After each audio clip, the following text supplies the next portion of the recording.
الله أكبر الله أكبر الله أكبر الله أكبر. الحمد لله وكفى والصلاة والسلام على سيد الرسل وخاتم الأنبياء. أما بعد فأعوذ بالله من الشيطان الرجيم. بسم الله الرحمن الرحيم. يا أيها النبي اتق الله ولا تطع الكافرين والمنافقين إن الله كان عليما حكيما. صدق اللہ مولانا العظیم. معزز سامعین و ناظرین، سورہ احزاب یہاں سے شروع ہو رہی ہے اور سورہ احزاب مدنی صورت ہے. اس صورت کے اندر 73 آیات اور 9 رکوع ہیں.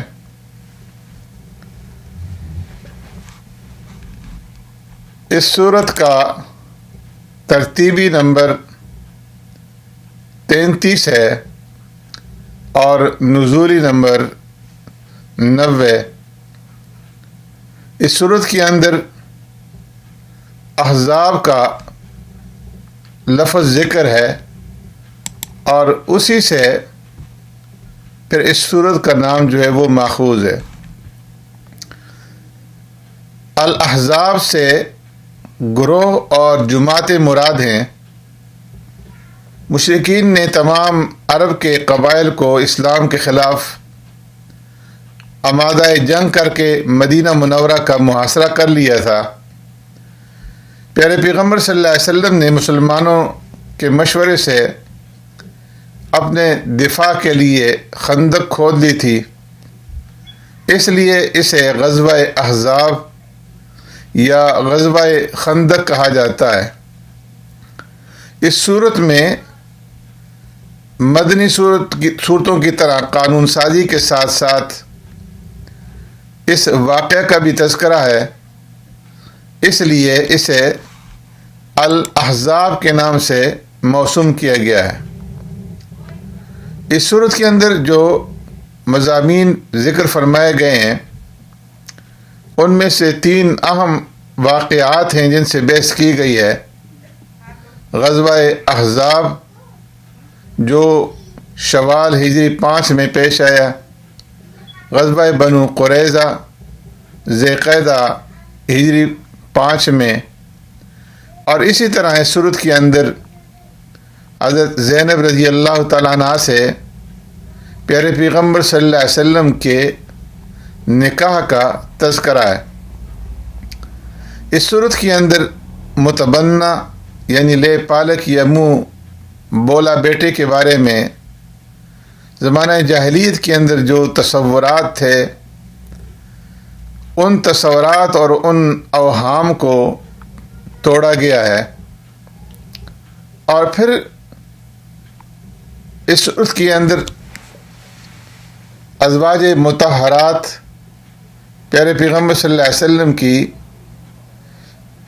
ازواج نے جو نہایتی تنگی اور عسرت کے ساتھ زندگی بسر کر رہی تھیں،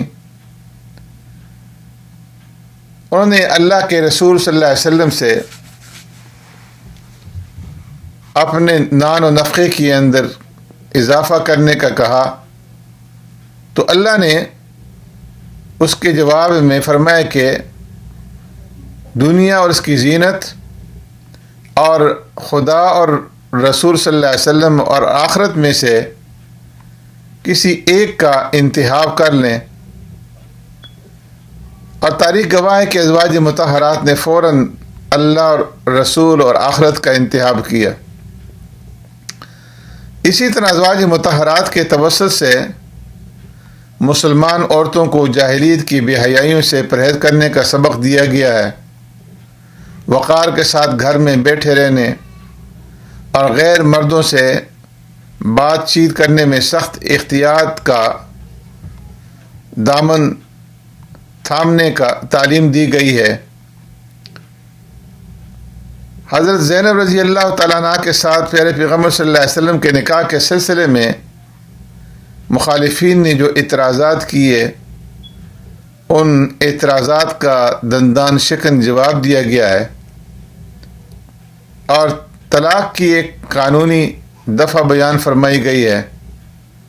پیارے پیغمبر صلی اللہ علیہ وسلم کے لیے نکاح کا خاص ضابطہ اللہ رب العزت نے ذکر فرمایا ہے، جس میں یہ بات واضح کر دی گئی کہ حضور ان متعدد پابندیوں سے مستثنیٰ ہیں جو ازدواجی زندگی کے معاملے میں عام مسلمانوں پر عائد ہوتی ہیں۔ پیارے پیغمبر صلی اللہ علیہ وسلم پر یہ پابندی کہ اب آپ صلی اللہ علیہ وسلم مزید کوئی نکاح نہیں کر سکتے اور نہ موجودہ ازواج مطہرات میں سے کسی کو چھوڑ کر ان کے عوض دوسرا نکاح کر سکتے ہیں، اس کا بھی ذکر فرمایا گیا ہے۔ ازواج مطہرات مسلمانوں کے لیے بمنزلہ ماں کے ہیں اور پیارے پیغمبر صلی اللہ علیہ وسلم کے بعد ان میں سے کسی کے ساتھ مسلمان کا نکاح نہیں ہو سکتا، اس کا ذکر فرمایا گیا ہے۔ مسلمان عورتوں کے لیے باہر نکلنے کے وقت پردے کا حکم دیا گیا ہے اور پیارے پیغمبر صلی اللہ علیہ وسلم کے گھروں میں غیر مردوں کی آمد و رفت پر پابندی اور آپ صلی اللہ علیہ وسلم سے ملاقات اور دعوت کا ضابطہ بیان فرمایا گیا ہے۔ اسی طرح ان افواہ بازی کی اس مہم کے اوپر سخت زجر اور توبیخ کی گئی ہے جو منافقین نے برپا کر رکھی تھی، اور پھر اتباع رسول اور اسوہ رسول صلی اللہ علیہ وسلم کی پیروی کرنے کا بھی سبق اس صورت کے اندر دیا گیا ہے۔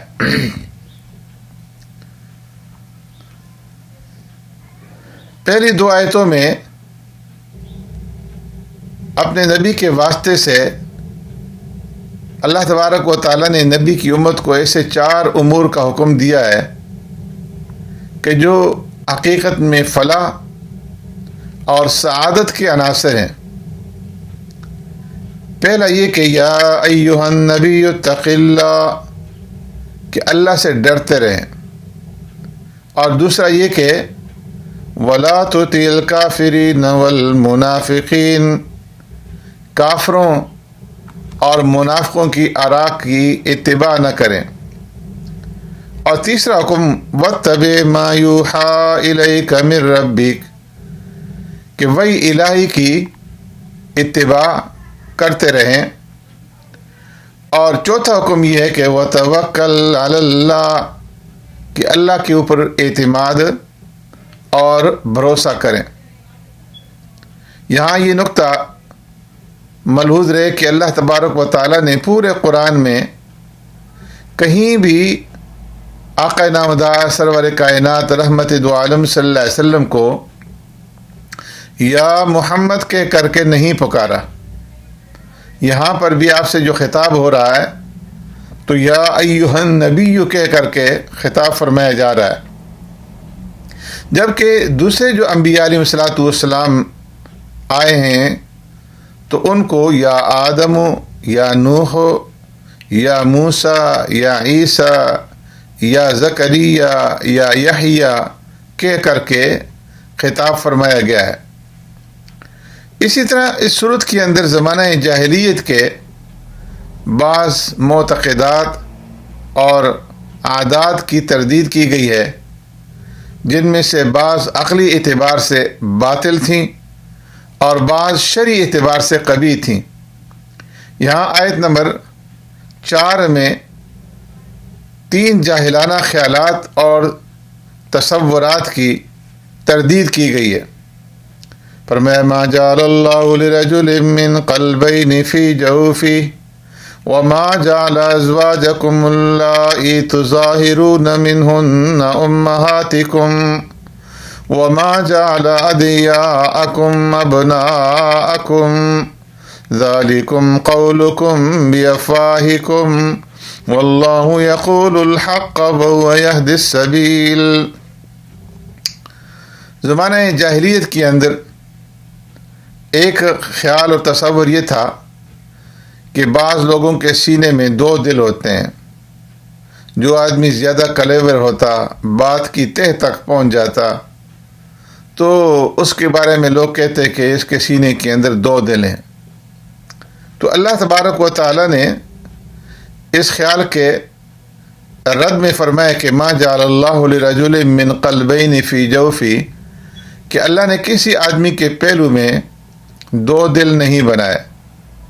دل تو بس ایک ہی ہوتا ہے، یا اس میں ایمان ہوگا یا کفر ہوگا۔ ایک ہی دل میں کفر اور ایمان دونوں جمع نہیں ہو سکتے۔ اس سے ان منافقین کی بھی تردید ہو گئی کہ جنہوں نے کفر اور ایمان کے درمیان ایک تیسرا درجہ نفاق کا بھی تجویز کر رکھا تھا۔ اسی طرح زمانے جاہلیت کے معتقدات میں سے ایک یہ تھا کہ اگر کوئی شخص اپنی بیوی کو انت علیہ کا ظہر امی کہہ کر کے مخاطب کرتا کہ تم میرے اوپر ایسے ہو جیسے میری ماں کی پشت، تو ان الفاظ کے کہہ دینے سے اس کی بیوی ہمیشہ کے لیے اس کے اوپر حرام ہو جاتی تھی۔ لیکن قرآن کریم نے بتایا کہ وَمَا جَعَلَ أَزْوَاجَكُمُ اللَّائِي تُظَاهِرُونَ مِنْهُنَّ أُمَّهَاتِكُمْ، کہ اگر تم میں سے کسی نے یہ کہہ دیا کہ انت علیہ کا ظہر امی، تو وہ تمہاری ماں نہیں بنے گی، اس لیے کفارہ دینے سے وہ بیوی حلال ہو جائے گی۔ یہ ایک قسم کی قسم ہے اور اس کا کفارہ ادا کیا جائے گا، اور جب کفارہ دے دیا جائے گا تو بیوی حلال ہو جائے گی۔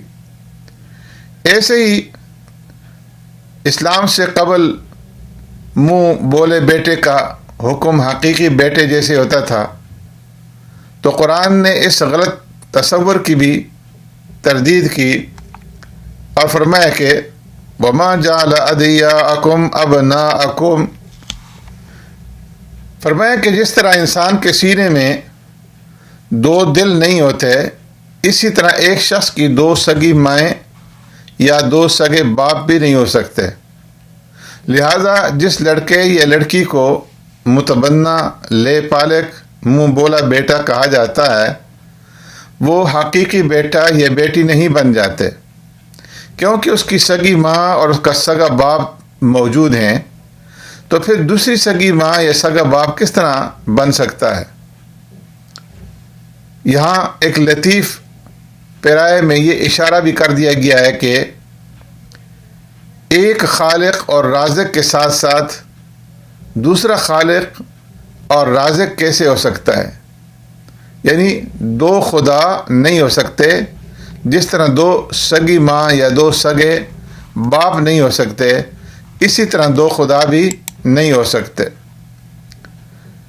جب متبنہ منہ بولا بیٹا کے تصور کی تردید ہو گئی اور بتا دیا گیا کہ حضور صلی اللہ علیہ وسلم حضرت زید بن حارثہ رضی اللہ تعالیٰ عنہ کے حقیقی والد کا حکم نہیں رکھتے، تو پھر یہ اعلان کر دیا گیا کہ آپ کی ابوت یعنی باپ ہونا ساری امت کے لیے عام ہے، اور آپ کے ازواج مطہرات ساری امت کی روحانی مائیں ہیں، ان کا ادب اور احترام واجب ہے، اور ان کے ساتھ نکاح کرنا حرام ہے۔